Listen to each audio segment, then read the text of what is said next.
Plaisir de recevoir Jean-Marc, donc avec qui j'ai fait la connaissance vendredi soir, donc qui est le responsable Europe des Gédéons.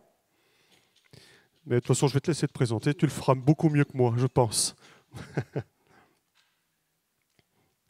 Ah, sinon tu avais une horloge là-bas. Sinon tu avais une horloge là. Je vois que... Ah, wow, il y en a beaucoup comme ça.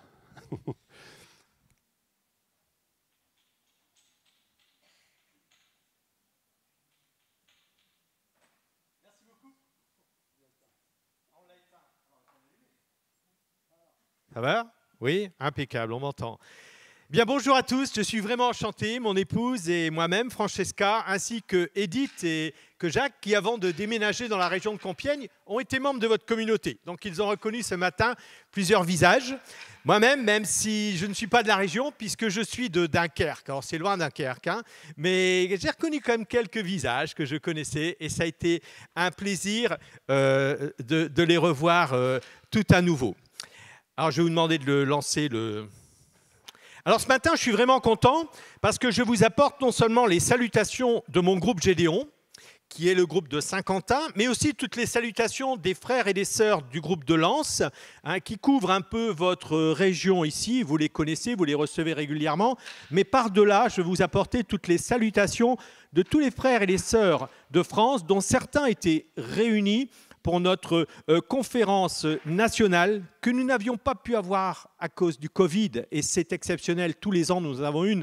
Et là, nous avons dû la reculer à 2 fois. Mais nous étions tous ensemble ce week-end, à peu près 150 frères et sœurs de toute la France, de Belgique, même d'Espagne et des États-Unis. Et nous avons eu des moments vraiment bénis.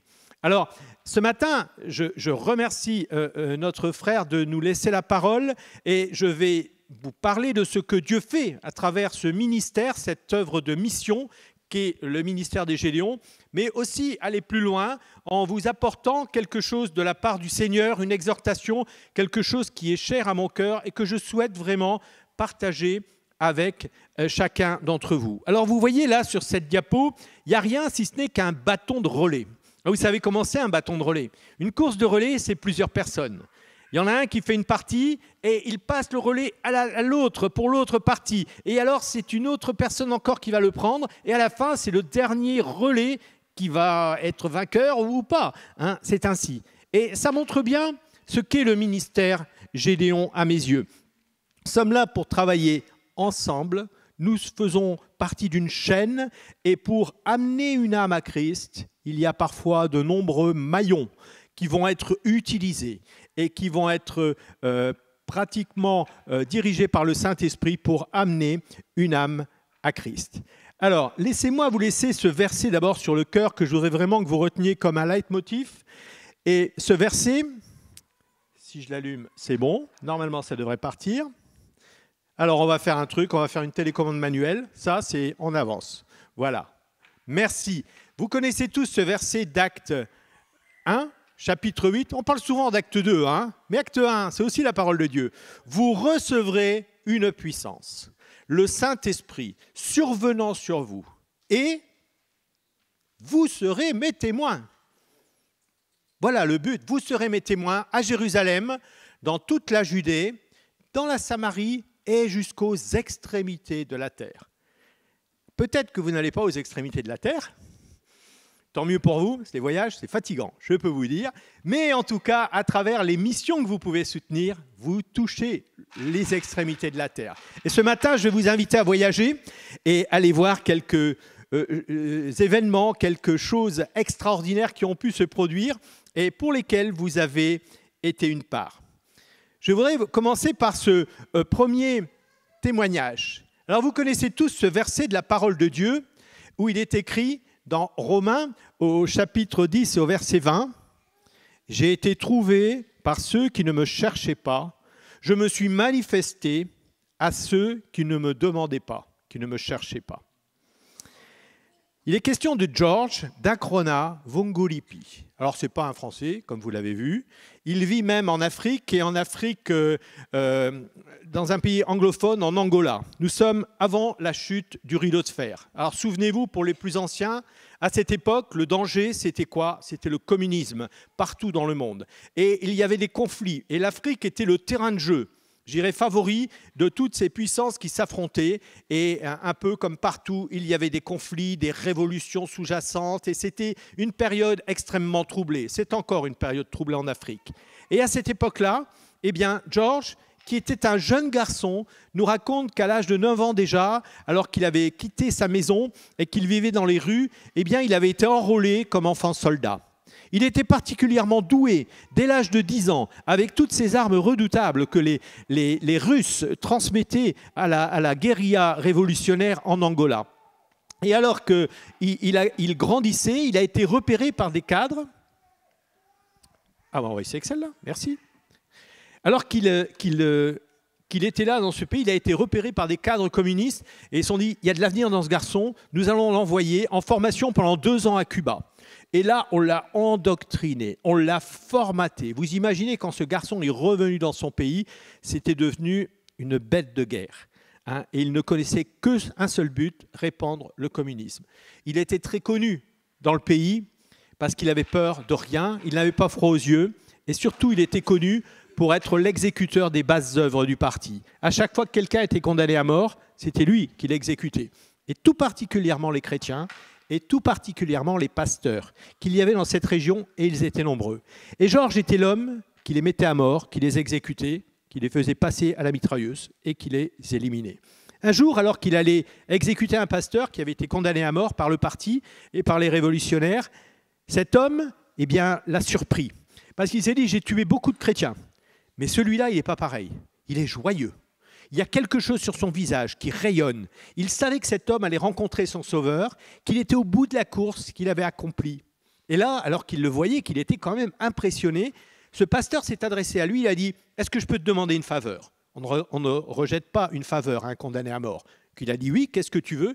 Il lui a dit « Voilà, je voudrais te donner ce petit livre-là. » Il était exactement le même, mais en anglais. Et il l'a ouvert à une page, et il l'a ouvert dans Romains, au chapitre 10, au verset 20. Il a dit, je voudrais que tu lises ces versets avant de faire ce pourquoi tu es là. Il a lu ce verset. C'est du papier, c'est de l'encre. J'ai été trouvé par ceux qui ne me cherchaient pas. Je me suis manifesté à ceux qui ne me demandaient pas. C'est du papier, c'est de l'encre. Mais quand c'est le Saint-Esprit qui l'anime, ça devient la parole de Dieu qui touche son cœur. Et cet homme, pour qui la religion n'était que l'opium du peuple, comme on lui avait enseigné, a été profondément touché dans son cœur par cette parole. Il a fait ce pourquoi il était venu. Mais à partir de là, sa vie n'a plus été la même.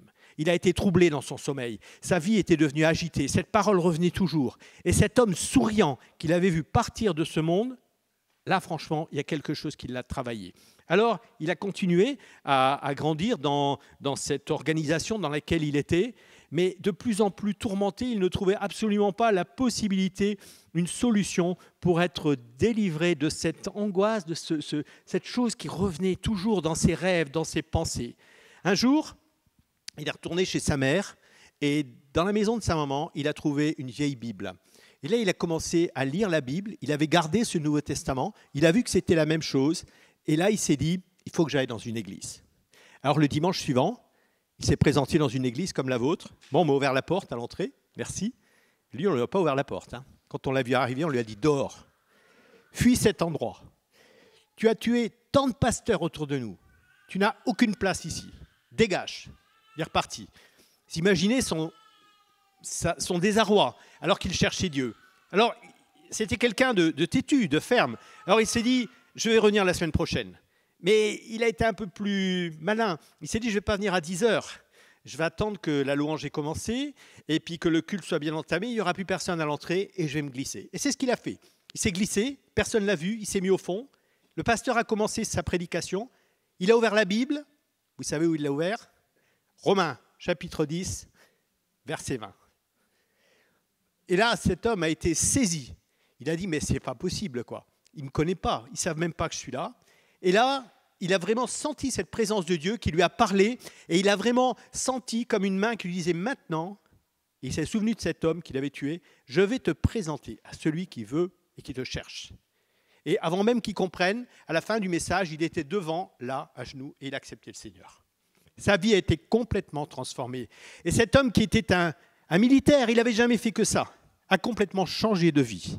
Et la dernière fois que nous l'avons vu et qu'il a pu rendre son témoignage, eh bien, c'était aux États-Unis. Et il nous a donné, nous avons pu faire cette photo. Vous voyez, cet homme qui était un enfant soldat, un tueur de pasteurs, est devenu un général dans son armée en Angola.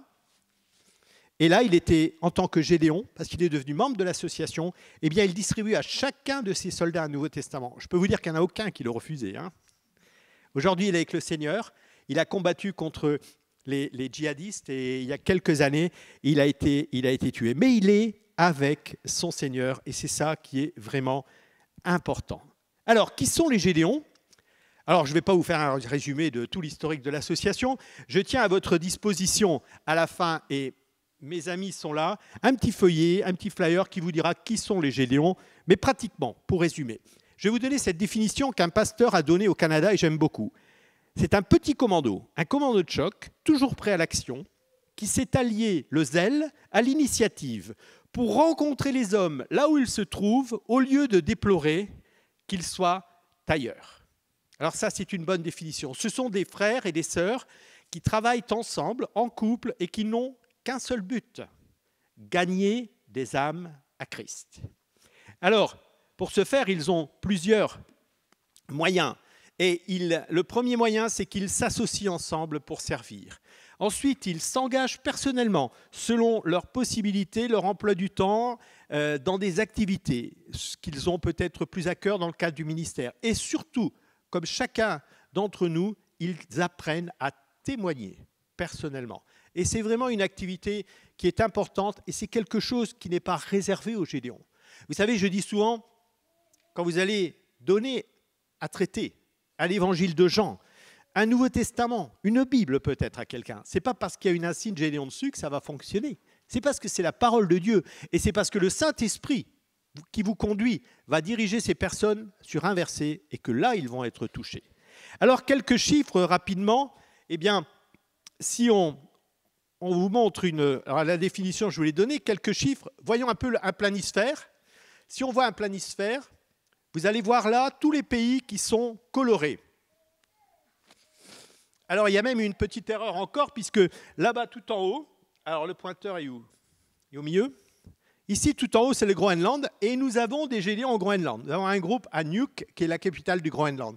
Par contre, nous avons cette zone ici, que nous appelons la zone 10-40, la fenêtre 10-40, que vous connaissez bien.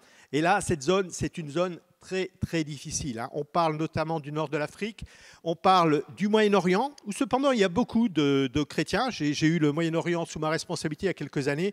J'ai été surpris de voir qu'il y avait beaucoup plus de chrétiens là-bas que dans nos pays, à peu près 10 fois plus que dans notre région, en pourcentage. Donc c'est impressionnant. Et bien sûr, la Chine, qui est encore un grand pays communiste, qui n'est pas complètement ouvert.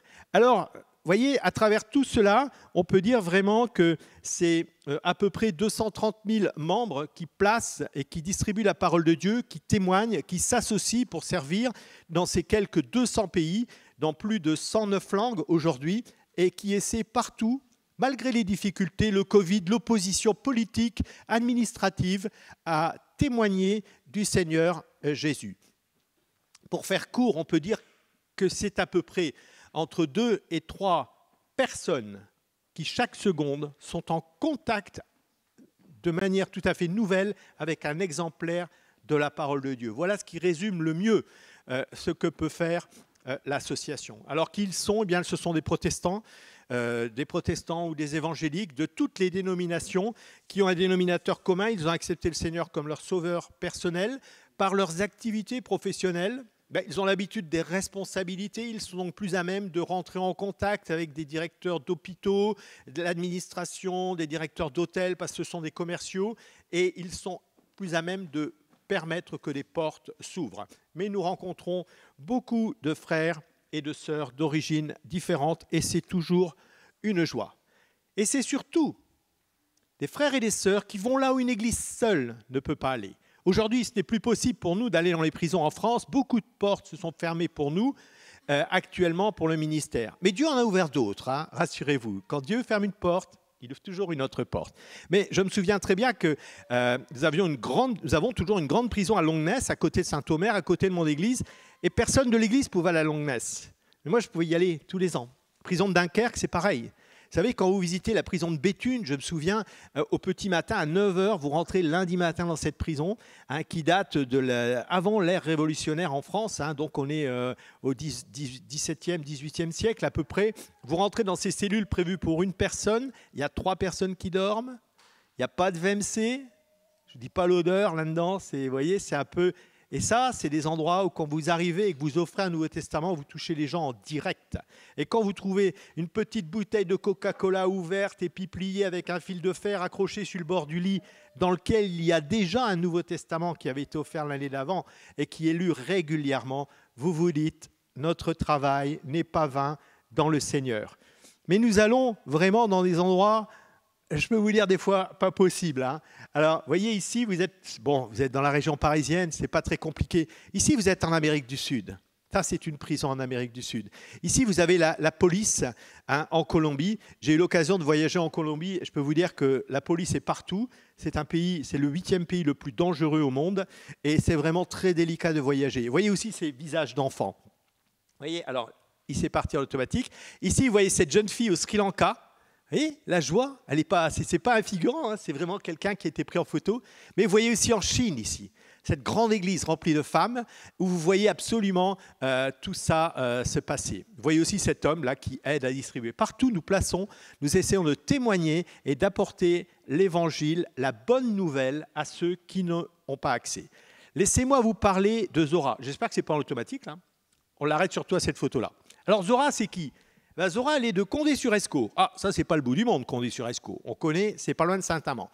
Et Zora, comme vous le voyez, sur son visage, elle est d'origine plutôt nord-africaine. Alors, comme tout le monde là-bas, eh bien, c'est plutôt quelqu'un qui est de tradition musulmane. Alors, on dirait, je suis catholique, pas pratiquant. Vous voyez, ben, elle était plutôt musulmane, pas pratiquante.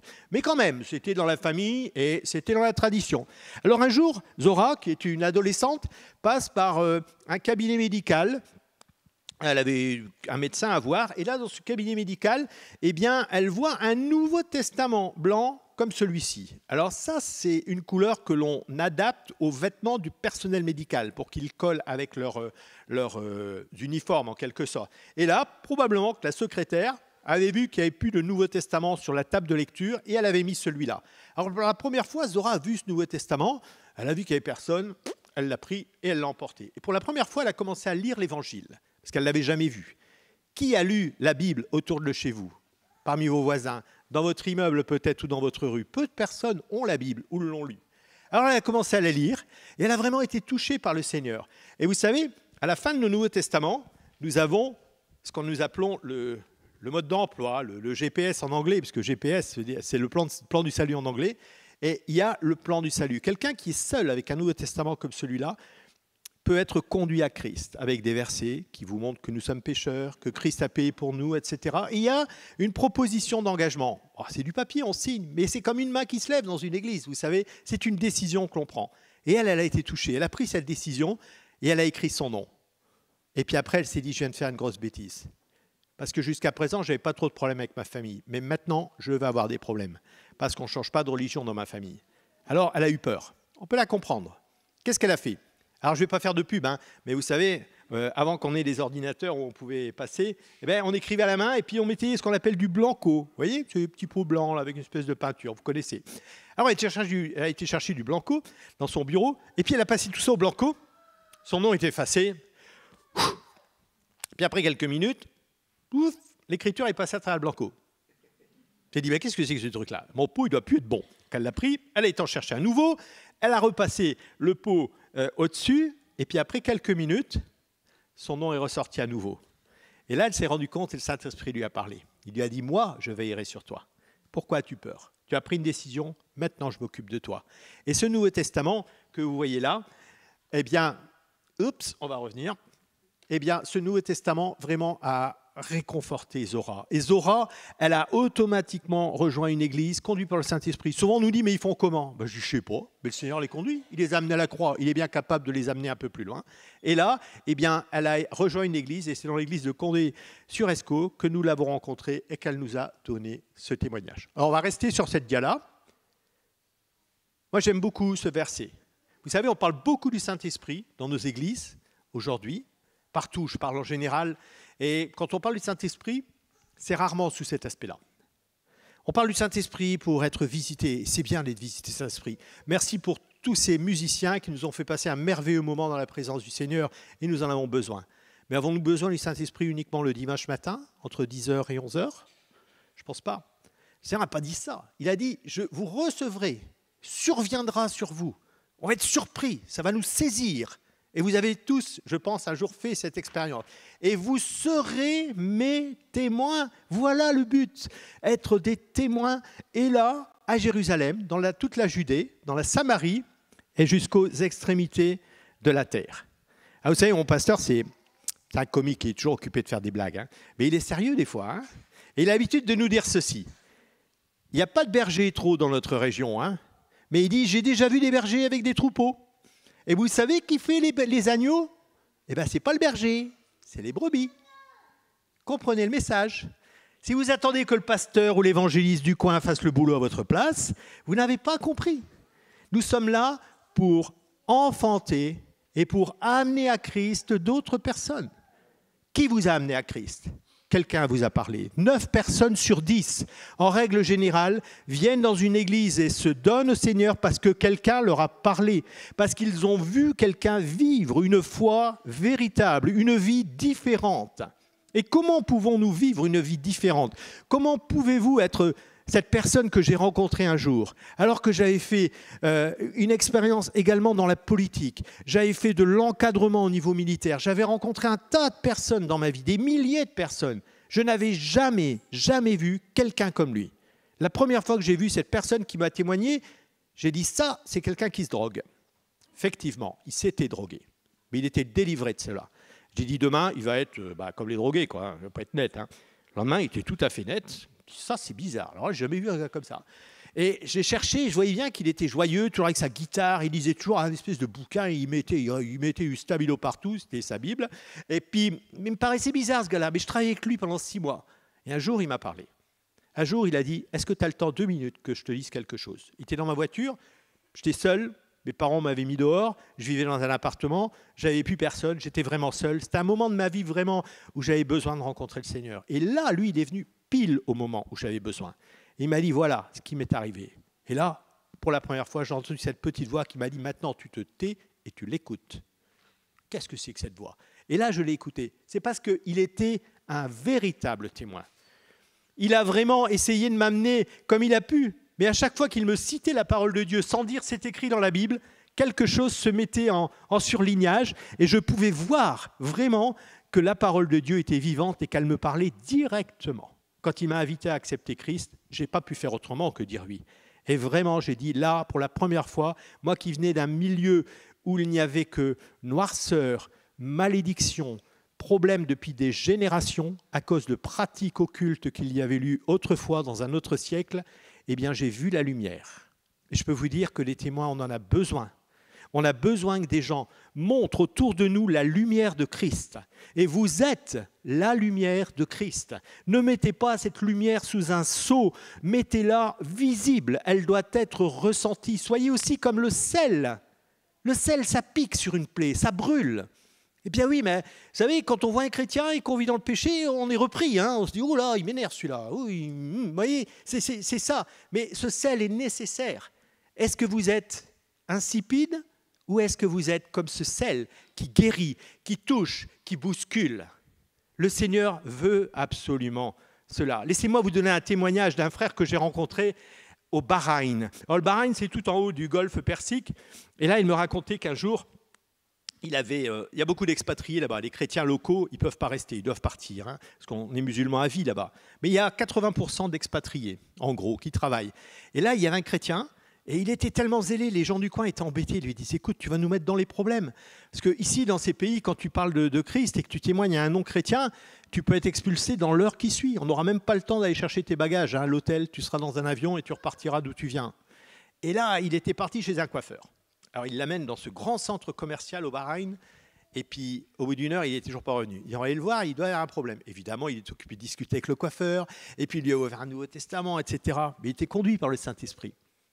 Ils avaient peur, ils l'ont pris, ils ont dit non, il faut vraiment que tu partes, tu nous mets en difficulté. Et ils arrivent à l'entrée du centre commercial, c'est un peu comme chez nous, vous voyez, Auchan. Et là, ils voient un homme assis, djellaba et tout. Il dit, je dois lui parler. Il dit, ah écoute, ça suffit, parce que là, vraiment, maintenant, bon, dans la voiture, on file. Il l'emmène dans la voiture, il dit, non, mais vraiment, il fallait que je lui parle, hein, je suis sûr. Hein. Alors, ils reviennent quand même. Il va vers cet homme, il s'adresse à lui, et il commence à lui présenter l'évangile. Vous savez ce que lui dit cet homme? Il lui dit, quelqu'un m'a parlé en vision il y a 3 jours. Il m'a dit, tu vas te mettre là et tu attends et je t'enverrai quelqu'un. Rendez-vous compte? Si cet homme n'avait pas été le témoin aiguisé, conduit par le Saint-Esprit, croyez-vous que c'est différent ici à Douai? Moi, je vous dis qu'il y a des gens dans vos quartiers qui attendent que vous alliez les voir. Comment je peux faire pour devenir ce témoin? Je vais vous dire, dans mon groupe l'année dernière, on a distribué 300 Nouveaux Testaments. Pas fort, hein? Ah oui, mais il y a eu le Covid, il y avait des difficultés, il y avait des gens à l'hôpital, même parmi nos membres. Mais vous savez combien de Nouveaux Testaments nous avons distribués personnellement à toutes les gens que nous avons pu rencontrer, qui sont venus à la maison, ou quand j'étais en voyage, ou quand d'autres voyageaient? Nous en avons distribué 1650 que nous avons achetés personnellement et que nous avons distribués. C'est notre privilège. Et là, on a vu des choses extraordinaires se passer. Laissez-moi vous expliquer qu'il ne faut pas être un spécialiste pour témoigner. Vous deviendrez des spécialistes en témoignant. Ça, c'est autre chose. Mais il y a un début et il y a un commencement à toute chose. Et le Seigneur connaît vos caractères. Je n'ai pas de difficulté pour parler, mais j'ai beaucoup de difficultés pour entrer en contact avec quelqu'un. Peut-être que vous avez un autre caractère. Et le Seigneur connaît nos caractères. Alors, je me souviens que les premières fois où j'ai commencé à témoigner, où le Seigneur m'a dit que le témoignage, ce n'était pas une action mécanique, vous savez, c'était des fois comme de la propagande, du prosélytisme. Ce n'est pas ça, hein. C'est vraiment être conduit par le Saint-Esprit. Il m'a parlé un jour, et je me souviens, nous revenions d'une conférence nationale, et c'était en Bretagne. Et alors que nous étions sur la route, avec des frères et des sœurs qui étaient beaucoup plus âgés que moi, j'étais très jeune, et on s'est arrêté dans un restaurant, c'était le dimanche soir, on rentrait sur Dunkerque, et là, dans ce restaurant, il y avait une serveuse, on était les seuls clients, on était une quinzaine à table, et puis c'était super sympa, la serveuse était joviale, et bon, super soirée, vous voyez, bien un bon repas, et puis au moment de payer, moi j'ai l'habitude de passer le dernier, vous voyez, je passe le dernier, puis je regarde ce que les autres font. Et personne ne lui a donné quoi que ce soit, traité, bon, c'est bien, donc je vais pouvoir le faire. Et au moment de payer, je donne ma carte bleue, et puis je lui donne un Nouveau Testament. Et cette jeune fille qui était si joviale, etc., tout d'un coup, elle s'est mise à pleurer. Bah, qu'est-ce que j'ai fait? J'étais un peu choqué personnellement. Et là, elle m'a expliqué ceci. Elle m'a dit, c'est drôle ce que vous venez de me faire. Elle dit, parce que vous voyez, moi je suis une fille de l'assistance publique. J'ai été élevée dans une famille parce qu'on m'a placé là. Je n'ai pas de parents. Et c'était des chrétiens. Et aujourd'hui, ils ne sont plus là. J'étais en révolte contre eux, comme tous les ados. Et comme ce n'était pas ses parents, c'était plus facile de se disputer avec eux. Mais je les ai rejetés. J'ai rejeté tout ce qu'ils m'ont amené. Mais je me souviens de tout ce que j'entendais à l'église. Je me souviens de cette Bible qu'on lisait ensemble. Et aujourd'hui, j'avais à cœur de retrouver un peu de quelque chose de cela. Mais je n'ai pas de Bible, je n'ai rien. Et là, ce Nouveau Testament, pour moi, c'est une réponse de Dieu à ma prière. Qu'est-ce que j'avais fait? Simplement proposer un Nouveau Testament. Vous avez donné un traité à quelqu'un que Dieu cherche et qui a eu une prière ce matin. Un autre témoignage plus récent, un frère aux États-Unis. Je le connais très bien, je travaille avec lui au siège. Et là, il est à Atlanta, grosse ville, vous savez, la cité de Coca-Cola. Et il est là dans le jardin public, il a fait une visite d'église comme moi ce matin, et puis le midi, on mange très peu aux États-Unis le midi, donc il est parti avec une pile de Nouveau Testament, il dit je vais aller dans le jardin public, là il fait chaud, beaucoup de soleil là-bas, c'est le sud, et il commence à parler avec les uns, avec les autres, et soudain le Seigneur l'arrête, il lui dit arrête, tu vois cette personne qui passe là-bas, va vers elle, parle-lui. Bon, alors il dit excusez-moi, je reviens. Il part, il va rencontrer cette personne, et il lui dit, je peux m'entretenir avec vous, etc. Cette personne qui était là, avec un manteau, c'était bizarre d'ailleurs, et elle partait, ils s'entretiennent, et puis il lui parle de l'Évangile, et il lui propose un Nouveau Testament. Cette personne lui répond, elle dit, j'en ai déjà eu un, il dit, je l'ai même là, mais vous savez, moi, tout ça, ça ne me parle pas beaucoup. Et d'ailleurs, je vais être franc avec vous, j'étais parti me suicider. Et vous voyez, là, sous mon manteau, j'ai une corde, et j'allais derrière le bois, là-bas, et j'allais me pendre. Et j'ai fait une dernière prière à Dieu. J'ai dit, si vraiment, toi, que je n'ai pas trouvé à travers ta parole, parce que le Saint-Esprit ne l'avait pas éclairé, je ne sais pas, moi, comment ça se passe, hein, mais il faut vraiment que tu m'envoies quelqu'un. Mais c'est le dernier moment, hein. Après, je serai parti. Cet homme avait été conduit par Dieu. Est-ce que nous sommes ce genre de personnes à l'écoute du Saint-Esprit? Le Saint-Esprit veut faire de nous des témoins. Il veut nous conduire. Il veut vraiment nous diriger. Et c'est quelque chose qui est vraiment important. Vous connaissez Actes au chapitre 8? Philippe, cet évangéliste. Non mais, ça ne tient pas debout cette histoire. Il est en plein réveil. Il est là, il est occupé d'animer ce réveil qui se produit, etc. Que lui dit le Saint-Esprit? Va sur le chemin désert. Celui qui va... Mais qu'est-ce que tu veux que j'aille faire là-bas? Il n'y a personne, c'est ici qu'il est mon boulot, mon ministère, mon travail, etc. Mais il est obéissant. Il part, il va, et qu'est-ce qu'il voit passer? Un étranger sur son char, avec ses gardes, un Éthiopien, qui lit un rouleau de l'Ancien Testament. Et là, il monte avec lui, conduit par le Saint-Esprit, et il amène cette personne à Christ. Il a même l'occasion de le baptiser dans cette flaque d'eau qu'il y a là-bas. Mais ça a été l'un des premiers chrétiens en Afrique. C'était un homme d'importance. Et il a amené l'évangile en Afrique. À des yeux humains, on peut se dire, mais ce que je vais faire est absolument ridicule, parce que ce n'est pas ça qui va faire avancer l'œuvre de Dieu. Qu'en savons-nous? Qu'en savons-nous? C'est Jésus avec cette Samaritaine, je suis désolé, au bord du puits. Il est là avec ses disciples. Bon, allez un peu à Sédico me chercher des courses, là, parce que j'ai envie d'être tranquille. Voilà. C'est le midi, et tous ses disciples qui partent, et cette femme qui arrive. Cette femme de mauvaise vie, mauvaise réputation. Tout le monde la connaissait, hein. Une coureuse. Hein. Elle avait déjà eu je ne sais pas combien de maris. Vraiment pas la femme à fréquenter. Et là, Jésus l'attendait. Vous avez vu comment il lui parle? Il s'adresse à elle. Il parle avec des façons, des moyens qui sont naturels. Il lui parle de l'eau, des choses qui pour elle sont des choses normales. Quand vous témoignez à quelqu'un, comment parlons-nous à quelqu'un? Adressons-nous à quelqu'un qui est dans son jardin comme un philosophe? Ben non, on lui parle de ses fleurs, comment on va l'engrais, etc. Il faut trouver quelque chose pour établir le contact et après laisser le Saint-Esprit. Écoutons les personnes qui nous parlent. Souvent, nous les assommons de paroles. Écoutons-les et tout d'un coup, le Seigneur tendra une perche. Et là, saisissez-la. C'est le moment. Et elle tend une perche à Jésus. Et Jésus direct. Mais non, nous, c'est ni à Jérusalem, ni ici sur la montagne. C'est, voilà, je suis celui qui devait venir. Et cette femme profondément touchée par ce que le Seigneur va lui dire, va retourner en courant, laissant sa cruche. Et elle va dire à tous ceux du village, mais ce ne serait pas le Messie? Et c'est alors que tous vont venir. Vous voyez, c'est ça être un témoin. Je crois qu'aujourd'hui, être un témoin, il y a beaucoup de façons d'être témoin. Mais dans le cas des Gédéons, nous voulons vraiment favoriser, aider et même former parfois dans les églises quand nous le pouvons. Nous avons un projet de formation dans les églises qui est encore tout petit, donc je ne veux pas trop vous en parler. Mais je l'ai vu en Amérique du Sud, je l'ai vu en Espagne. J'ai eu l'occasion de participer à des formations où les chrétiens ont été, je dirais, désinhibés de témoigner. Des fois, on a peur. On dit, il faut que je fasse des écoles bibliques, des choses. Moi, je ne peux pas, etc. Le Seigneur va vous conduire dans des choses toutes simples. Et là, dans cette église que j'ai eu l'occasion d'assister à Madrid, où il y avait cette formation, il y avait des gens de tout âge. Il y avait des jeunes, il y avait des moins jeunes, il y avait des personnes avec des enfants. Eh bien, l'après-midi, ils sont partis dans les rues. C'est vrai que Madrid, il fait beau, donc c'est plus facile. Il y a beaucoup de gens dans les rues. Ils ont amené 16 personnes à Christ dans l'après-midi après cette formation. Vous voyez, c'est quelque chose qui est possible aujourd'hui. J'ai des frères en Amérique du Sud, quand je les vois, je suis sidéré. Je me souviens d'un frère dans un hôtel, nous avions travaillé tout le dimanche après-midi. Et là, le soir arrivé, et le barman nous dit, écoutez, je vais fermer le bar, donc si vous voulez les sandwichs, c'est maintenant, après, il n'y a plus rien. Puis on était dimanche soir, donc bon, sinon on va quand même manger quelque chose, le soir arrive. On s'installe, une serveuse arrive d'origine hispanique. Il y avait un frère à côté de moi qui est de Colombie. Immédiatement, la connexion s'est faite. Moi, je n'ai rien vu arriver. Lui, immédiatement, il lui a parlé en espagnol. Il lui a parlé, présenté un Nouveau Testament. Je vous assure, dans les 2 minutes, elle était en pleurs, elle prie avec lui, elle acceptait le Seigneur. Ça a duré 3 minutes, 4 minutes. Moi, j'ai été scotché. Et puis lui a continué à travailler, à parler de notre projet. Moi, j'ai été complètement sidéré. Mais c'est des gens, si vous voulez, qui ont appris à témoigner.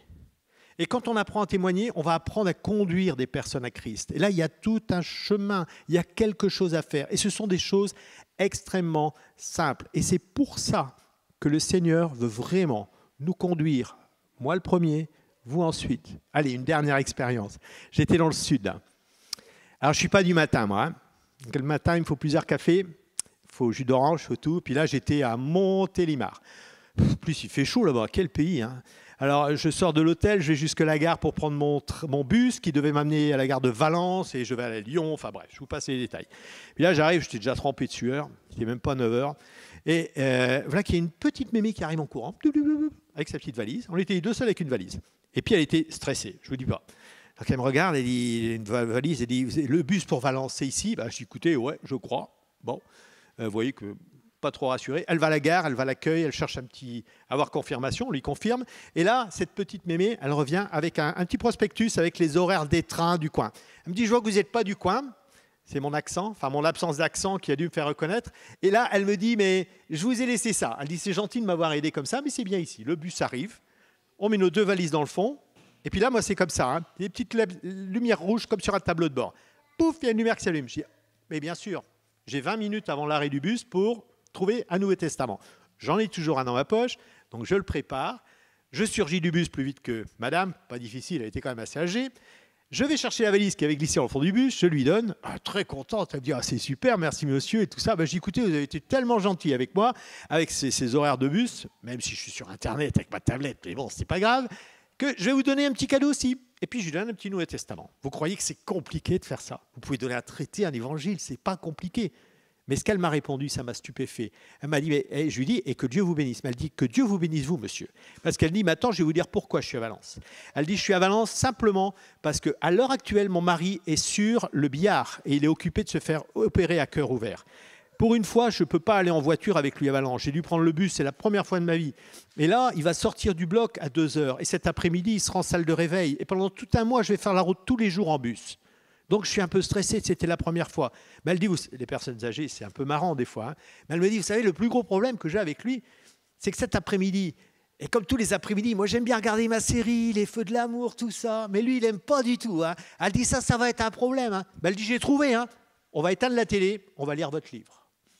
Et là, je me suis dit, merci Seigneur. Vous voyez ? Si Dieu pouvait nous conduire, si Dieu pouvait continuer à m'utiliser encore mieux, s'il pouvait vous utiliser, vous, dans la vie de tous les jours. Comment a commencé la première église? Et pas Internet, hein? Pas Internet, hein? Mais il y a eu la persécution. Et c'est la persécution qui a dispersé les chrétiens. Aujourd'hui, nous sommes dans les difficultés économiques, les difficultés financières qui arrivent. Il y a eu le Covid, mais c'est rien à côté de ce qui nous attend peut-être. Mais en tout cas, soyez sûrs que le Saint-Esprit va toujours vous garder et vous utiliser et il veut vraiment continuer à le faire. Amen. Alors, je vais essayer de me retrouver où j'étais. Alors, dans la région, il y a eu quand même pas mal de choses qui se sont passées et à chaque fois que c'est possible, les Gédéons, eh bien, ils font des actions. Vous voyez. Alors, il y a eu cette action en Corse, notamment il y a quelques années. Alors, il n'y a pas de Gédéon en Corse. Vous savez combien il y a d'églises en Corse? Entre 7 et 8. Pas beaucoup. Très peu de chrétiens. Dès qu'on témoigne là-bas, on est pris pour un témoin de Jéhovah, ils sortent le fusil. C'est comme ça les Corses, hein. Donc c'est compliqué. Hein. Mais on a eu l'occasion de faire une opération là-bas, et tous les 3 ans, on y va, et on arrose toute la Corse. On fait tout ce qui est possible de faire, toutes les écoles, les hôtels, etc. Et là, eh bien, on a eu l'occasion cette fois-là de faire une école privée, catholique, recommandée par l'évêque de Corse, avec documents à l'appui et tout. On avait vraiment toutes les entrées. C'est bien, parce qu'aujourd'hui, on ne peut plus rentrer dans les écoles en France, bien sûr, et on ne peut même plus être devant. Si on est vu depuis l'école, on est sous l'amende. Il y a une loi qui a été votée contre nous et elle est très sérieuse. Et plusieurs groupes ont déjà eu des problèmes.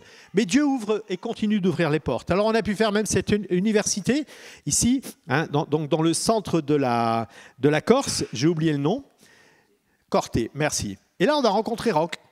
Alors Roch, il vient vers nous, il dit « Ah, c'est vous les Gédéons, super, qu'est-ce que je suis content de vous voir. » Ah ben nous aussi, formidable. Et puis il dit « Vous savez, on est 3 chrétiens sur le campus. Il y a 3 chrétiens sur 2000. Qu'est-ce qu'on est content que vous soyez là. » Elle dit « Mais c'est super. » Et puis alors, d'où tu viens? Ben, je viens d'Ajaccio. Mais il y a 3 ans, vous étiez à Ajaccio? Ah oui, on se souvient qu'on était à Ajaccio. On a fait ce lycée-là, le lycée Laetitia Bonaparte. Hein, et c'est le plus grand lycée d'Ajaccio. Et on a commencé la distribution. On a distribué 15 Nouveaux Testaments, on a dû se sauver. On a tout eu, les policiers, les gens, les chiens, on a tout eu. On s'est sauvés, enfin bref, c'était un échec pour nous. Mais lui a reçu un des 15 Nouveaux Testaments qui ont été distribués. Et comme tous les autres, il l'a jeté. Mais il ne pleut pas là-bas, vous savez. Donc dans le buisson dans lequel il l'avait jeté, le lendemain, il est revenu. Il s'est dit, je vais quand même lire ce qu'il y avait dessus. Il l'a lu, il l'a parcouru, le Seigneur a parlé à son cœur. Il l'a amené à l'accepter et il s'est trouvé une église à Ajaccio. Il a pris le baptême dans cette communauté. Et là, il pensait être le seul chrétien du coin. Et quand il nous a vus, Roch, eh ben, il était très content. Et nous encore plus, je peux vous dire. Aussi dans la région, nous avons fait juste avant le Covid encore une grande opération de distribution, j'irai très vite, hein, avec une zone de plus d'1 million de personnes qui a été ciblée, notamment la région de l'Oise, où nous n'avons pas de Gédéon aujourd'hui. Il y a un trou entre la région de Saint-Quentin et la région parisienne. Là, il y a une bande d'1 million de personnes qui va de Compiègne, je dirais, jusque la Normandie de l'autre côté, où vraiment Beauvais, personne n'est là. Alors, on essaie vraiment de couvrir cette zone et on a pu vraiment travailler. Alors, vous voyez, ça a été des caisses et des tamponnages. On essaie de mettre des étiquettes dans tout ça de manière à ce que les gens puissent nous contacter. Voyez. Alors on a fait les hôtels, alors ce n'est pas des gros hôtels à Soissons ici, hein, et tous les bed and breakfast, etc. Et on a vraiment fait beaucoup de choses. Et là, c'est des universités de Reims, Compiègne, Soissons, Laon, Creil, hein, qui ont pu être faites. Je me souviens particulièrement de Creil, hein, un lycée qui était, je dirais, à 95% avec des enfants musulmans. Et nous avions à l'époque prévenu les autorités. Ils étaient tellement effrayés qu'ils nous ont envoyé au moins 4 officiers des renseignements généraux pour nous garder. Je les ai reconnus, hein, j'avais un peu l'habitude avec eux. J'ai vu qu'ils étaient un peu à traîner partout, tellement ils avaient peur que ça tourne au pugilat pour ce qui nous concerne. Hein. Ça s'est super bien passé. Il y a juste eu un peu de pluie, suffisamment pour qu'il n'y ait pas d'attroupement, et tout le monde a bien accepté. On l'a présenté comme on le présente à les musulmans, en leur expliquant que c'est un livre saint, qu'ils devaient le lire dans leur éducation, etc. etc. Et ça s'est super bien passé. Voyez ? Alors je vous passe donc les lycées. Voilà un peu comment ça se passe avec les gens à la sortie et comment on peut rentrer en contact avec eux, partager. Et ça, c'est vraiment aussi nos épouses, hein, parce qu'elles travaillent avec nous, elles s'occupent plutôt du secteur médical, elles sont plutôt spécialisées dans ce domaine-là, et bien sûr, elles prient pour nous. Vous savez, sans la prière, on ne va pas très loin, hein, ça vous le savez déjà. Et voilà nos épouses donc, qui ont pu travailler. Je voudrais maintenant vous laisser une vidéo assez courte qui nous vous parle de l'armée. En France, on ne peut pas distribuer aux militaires directement, on passe par les aumôniers. Et cette vidéo, elle a été faite notamment suite au témoignage d'un aumônier militaire que nous connaissons bien et qui est de la région de Douai. Voyez. Donc, si tu veux bien appuyer sur la barre espace, ça devrait partir. Voilà. Alors, il se parle de la sphère Gédéon, des armées. Voici le Nouveau Testament que nous distribuons. Hein. Vous en avez un exemplaire là, de camouflage, depuis quelques années, nous en avons un.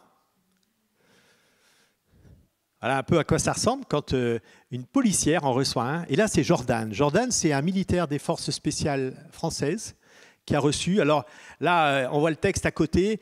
Excellent, excellent. C'est vrai qu'elle est vraiment magnifique. J'en avais une petite bleue comme ça. Elle a fait beaucoup de voyages avec moi, mais celle-là, c'est sûr, elle va en faire aussi. Hein. Voilà, ça c'est Jordan. Et là, il nous parle. Alors, vous n'allez pas la voir. Et là, on est en mai 2022. Hein. C'était ce mois-ci. Hein.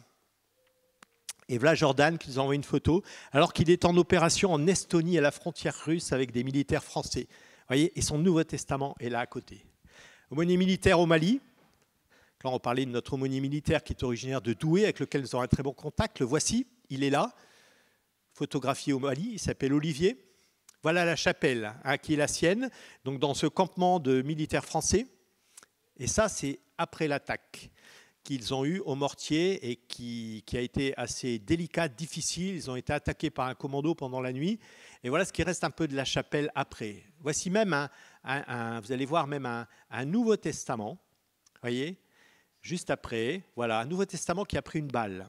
Voyez, le soldat a été sauvé hein, par ce Nouveau Testament qu'il avait et qui a bloqué la balle qui était là. Vous voyez même l'intérieur un peu plus tard, sur la vue suivante. Et cette balle qu'il a arrêtée. Alors, il a été sauvé physiquement, mais beaucoup ont aussi été sauvés spirituellement. Là, il y a quelques semaines, c'est un campement au Mali. Alors, vous voyez, c'est en zone hostile, donc il y a toute une façon. Et ils ont sur leur casque 2 petites lampes. Une blanche pour éclairer fortement, une rouge pour lire. Et là, il y avait un témoignage de personnes qui ont commencé à demander dans la nuit, avec les moustiquaires au-dessus des lits, à cet aumônier, eh bien, hey, pasteur, on pourra avoir un petit Nouveau Testament? Et c'est le tour. Jonas, puis tour à tour, tous les jeunes soldats du campement qui ont une vingtaine d'années ont pris ces Nouveaux Testaments. Les conséquences, ça a été aussi que eh bien, ce pasteur, cet aumônier, Philippe, là, eh bien, a eu l'occasion, lui, de voir vraiment la grâce de Dieu agir dans le cœur de ses soldats. Et un peu plus tard, il a vraiment eu la joie aussi d'en conduire plusieurs par les eaux du baptême. Vous voyez, alors c'est des tonneaux, on est dans le désert, hein. Désolé, hein. Mais bon, on fait avec ce qu'on a. Hein. En tout cas, il y en a plusieurs qui ont accepté le Seigneur et qui sont convertis. Et ça, c'était cette année, au printemps 2022. Ce sont des Français, c'est un aumônier français. Vous voyez, Christian, qui est un frère que je connais bien à Aix-en-Provence. Quand on peut, on a les ouvertures, on y va. Alors, il est au milieu. Et puis là, vous le voyez avec des pilotes. Alexandre Orlowski, qui est champion du monde de haute voltige sur la base de Aix-en-Provence. Et vous le voyez là, il a eu l'occasion, il a un talent particulier pour rentrer partout où il ne devrait pas, pour donner les Nouveaux Testaments à ceux qui ne peuvent pas en avoir. Voilà donc ce pilote. Patrouille de France, vous connaissez. Les voici. Hein? Et qu'est-ce qui se passe? Eh bien voilà, le commandant de la patrouille de France, qui a à peu près un mois, a reçu lui-même son Nouveau Testament personnel, hein, de la part de notre frère. Et ils ont été contents d'être pris en photo. C'est pratiquement impossible en France de distribuer aux militaires, mais quand Dieu ouvre, il ouvre. Là, tous les mécaniciens de la patrouille qui s'occupent des avions, qui ont reçu aussi un exemplaire.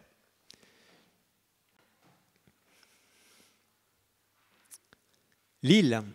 Ah, c'est pas loin ça, c'est en avril. Ah oui, la période électorale.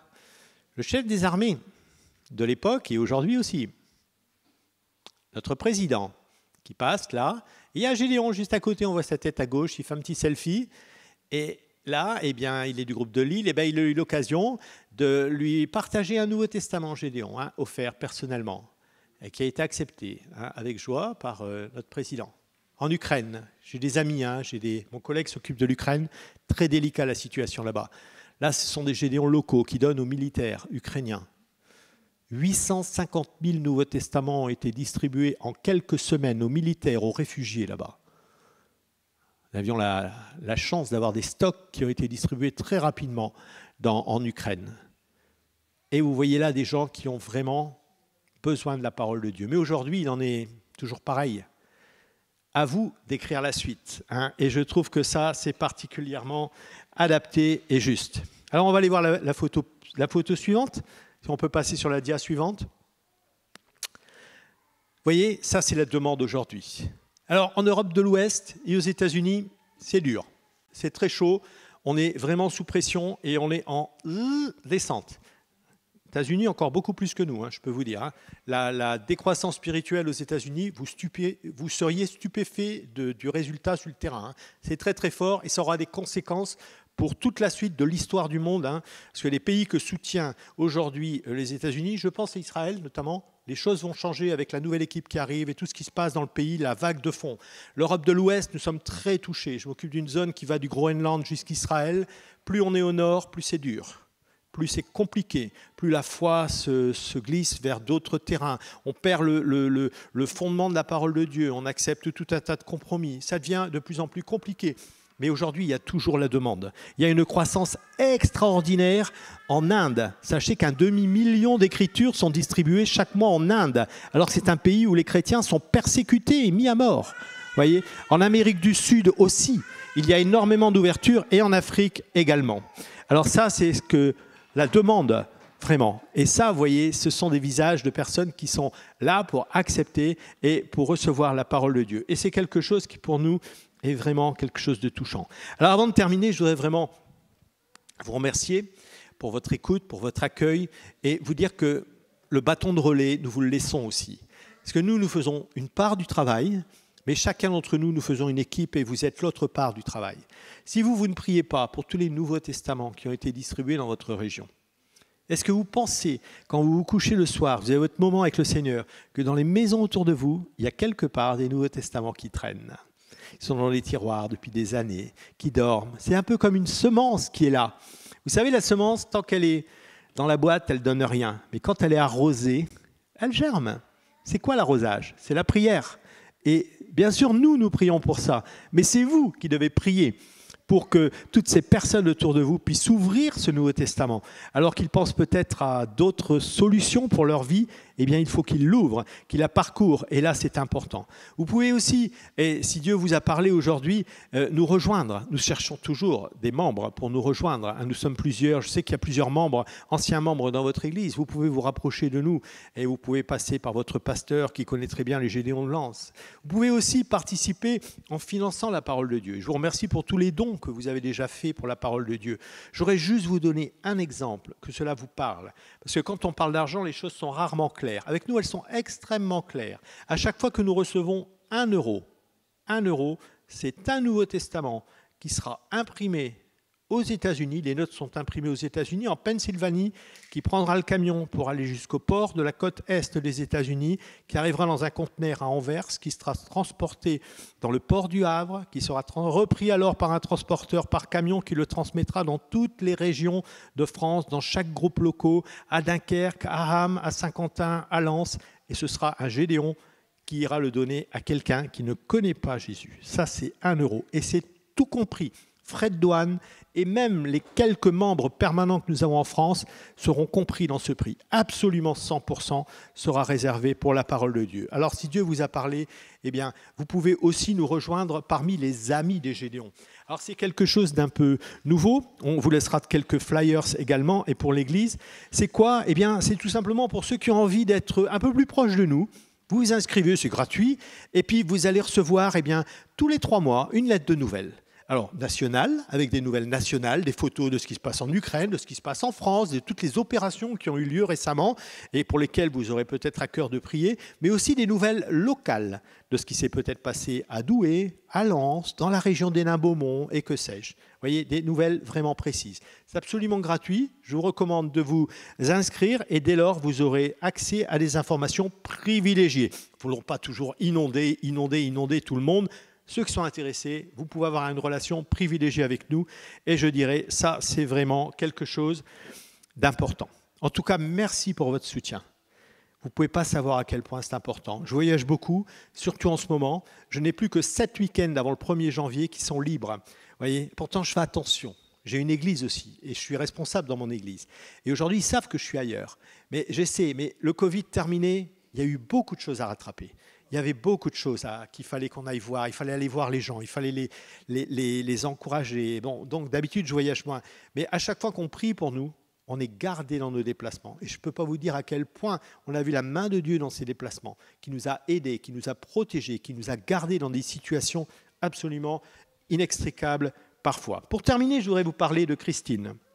Alors, Christine, ça va marcher comme ça. Christine, c'est quelqu'un qui habite dans le Nord. Et vous savez, moi, mon église est dans un petit village. Alors, le village, quand on a construit l'église, il y avait quoi 700-800 habitants. Bon, alors maintenant, c'est la mode. Tout le monde va à la campagne. Hein. Donc, il y a un peu plus de monde. Mais c'est vraiment le village profond, la Flandre profonde. Vous voyez, tout le monde est catholique. Hein. Si vous n'êtes pas catholique, vous êtes témoin de Jéhovah. C'est pas compliqué, c'est recta. Donc, c'est pas la peine. Alors, on le dit depuis 30 ans hein, qu'on n'est pas témoin de Jéhovah. Mais bon, voilà. Mais petit à petit, quand même, il n'y a plus de curé.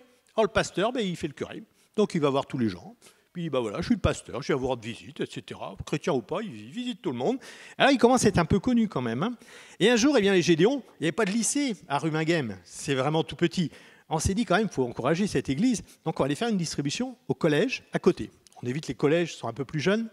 On a fait cette distribution. Et puis, ce jeune garçon, il rentre à la maison un soir, en voyant sa maman, il avait 13 ans, il a dit « Maman, regarde ce que j'ai reçu à l'école. Qu'est-ce que c'est que ça? Donne-moi ça tout de suite. Je t'ai déjà dit de ne pas accepter des choses de personnes que tu ne connais pas, et pourtant, je te l'ai expliqué. » Elle le prend, le met dans le tiroir, boum. Un peu déçu, voilà. Et puis cette femme qui a 5 enfants, eh bien, elle est là et puis elle s'occupe de ses enfants. Vous savez ce que c'est les enfants, il y a du travail.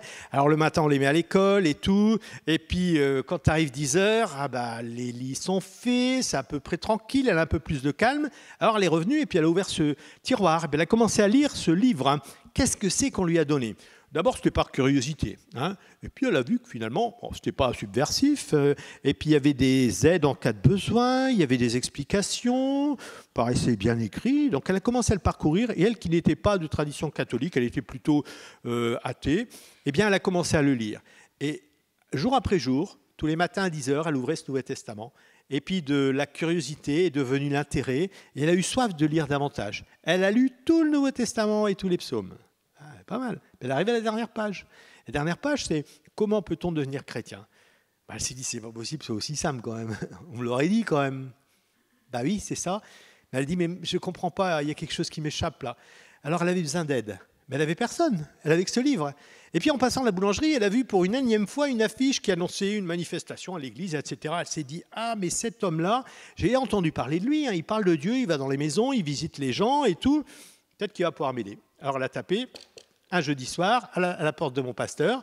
Et puis lui, qui est plutôt un évangéliste, il n'a pas fallu longtemps pour qu'il l'amène à Christ et qu'elle accepte le Seigneur. Et quelques temps après, elle était vraiment devenue une nouvelle créature. Hein. Alors, c'est dans mon église qu'elle est venue. Et pour moi, c'était la première expérience de voir quelqu'un dans ma communauté venir au Seigneur simplement. C'était la première personne du village qui est arrivée. Aujourd'hui, elle n'est plus dans cette église. Les choses ont changé. Mais sa fille est toujours là avec maintenant ses petits-enfants. Je peux vous dire que quand je la vois, je sais que la parole de Dieu ne revient pas sans avoir fait son effet et sans, je dirais, avoir accompli ce pourquoi elle a été envoyée. Sachez que la parole de Dieu est puissante et que nous pouvons tous l'utiliser, nous devons l'utiliser, parce que nous avons reçu cette puissance pour être ses témoins. Amen. Que le Seigneur vous bénisse. Merci beaucoup.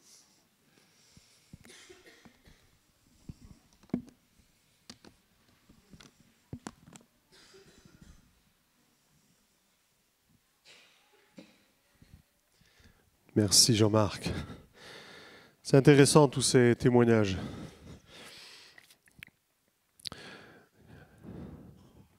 Il n'est pas là ce matin, je ne le vois pas. La fête des mères a fait des dégâts ce matin. Mais nous avons un frère, Alexandre, qui chemine là depuis un peu plus d'1 an, qui a été touché par le petit bleu. C'est bon ça. On va peut-être se lever puis on va prier pour les Gédéons, pour cette œuvre, pour cet outil extraordinaire qu'il a, un outil efficace. Père, merci encore pour tout ce que nous avons encore entendu. Et Père, merci parce que tu nous rappelles que tu as fait de nous des temples du Saint-Esprit, mais pas simplement pour notre confort et pour faire bien, mais pour être des témoins de cette bonne nouvelle. On l'a dit tout à l'heure pendant la louange, au début du culte, Père, nous avons tous été touchés par ta grâce. Nous étions voués à être les fruits de la malédiction. Nous étions pécheurs et tu es venu nous sauver. Tu as donné la vie de ton Fils sur la croix. Son sang a coulé pour nous racheter. Et Père, il y a des millions, des milliards même, d'hommes et de femmes qui n'ont pas encore eu cette chance d'entendre la bonne nouvelle et qui ont besoin d'être touchés comme nous tous avons eu cette grâce d'être touchés. Père, je te prie que le nombre de petits bleus soit multiplié. Père, tu n'es pas le Dieu des additions, tu es le Dieu de la multiplication. Seigneur, que ces petits bleus soient multipliés, que les âmes qui sont touchées par ces petits bleus soient multipliées. Père, nous te prions dans le nom de Jésus. Et Père, je veux te prier particulièrement pour les États-Unis et pour l'Europe. Seigneur, c'est vrai que nos pays sont confortablement en train de s'installer dans un athéisme puissant. Père, viens bousculer ce confort, viens nous troubler, viens mettre du trouble dans ces pays afin qu'il y ait un réveil qui se déclenche. Père, c'est quand le cœur est brisé qu'il peut entendre ta parole. Père, viens vraiment toucher nos pays, viens vraiment toucher nos nations. Père, et vraiment bénis les Gédéons parce qu'il est un outil efficace dans tes mains. Et je te loue, je te prie que chaque Gédéon soit vraiment conduit par ton esprit comme on a pu l'entendre ce matin. Et je te prie, Père, pour que, et c'est toi qui l'avais demandé à tes disciples avant de partir, priez pour que le Père envoie les ouvriers, parce que la moisson est grande. Père, permets que les Gédéons puissent avoir cette joie de voir des serviteurs se lever pour aller porter ces petits bleus. C'est ma prière au nom de Jésus. À toi toute la gloire, Père. Merci, Père, dans le nom de Jésus. Amen, amen, amen, amen. Amen.